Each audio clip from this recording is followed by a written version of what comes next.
મોરબીના જેતપર ગામે ખેડૂતોના હક માટે ચાલી રહેલું આંદોલન હવે વધુ તેજ બન્યું છે।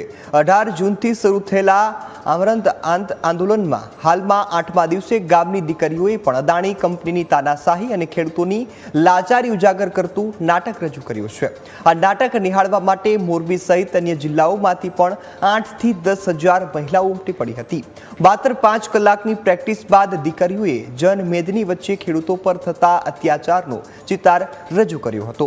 નારી શક્તિને ખેડૂતોના હક માટે અંત સુધી લડી લેવાનો હુંકાર કરતા સ્પષ્ટ કહ્યું કે પૂરતું વળતર ન મળે ત્યાં સુધી કોઈ પણ પ્રકારની બાંધછોડ વગર આંદોલન ચાલુ રહેશે।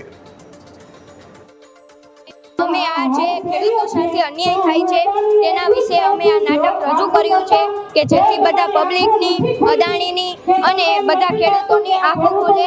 અને અમે આમાં 5 જ કલાકનો સમય લીધો હતો અને આ 1 કલાકનું નાટક અમે રજૂ કર્યું છે। આજે પોતાના ખેતરોથી રસ્તા પર આવવા મજબૂર થયા છે। આનાથી મોટી શરમની બાબત આપણે શાસન અને વહીવટી બીજી શી હોઈ શકે।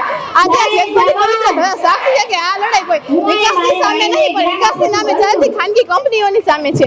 તો નાટક હતું, એ નાટક જોવા માટે મોરબીથી 45 થી 50 બસો આવેલી છે અને 8 થી 10,000 બહેનો આ નાટકમાં જોવા માટે ભાગ લેવામાં આવ્યો છે। ખાસ કરીને આ નાટકમાંથી એવું જાણવા મળે છે અને બધાને ઉદ્દેશ એ આપે છે કે નાટક રૂપે કે આપણે જલ્દીથી જલ્દી અદાણી અને સરકારને કેવી રીતે પહોંચી શકશું અને નારી શક્તિ ખેડૂત પુત્રી શું છે એ ખાલી દેખાવામાં નારી છે, એ એના મૂળિયા ઉખાડીને ફેંકી શકે એટલું એનામાં જુનૂન છે।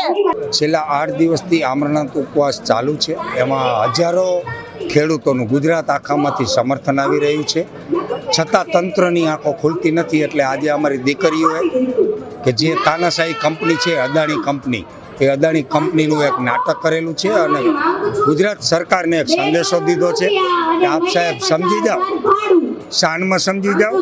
આ દીકરીઓ રોડ ઉપર આવી ગઈ છે, શાનમાં નહીં સમજો તો આવનારો સમય કપરો રહેશે અને આંદોલન ઉગ્ર બનશે।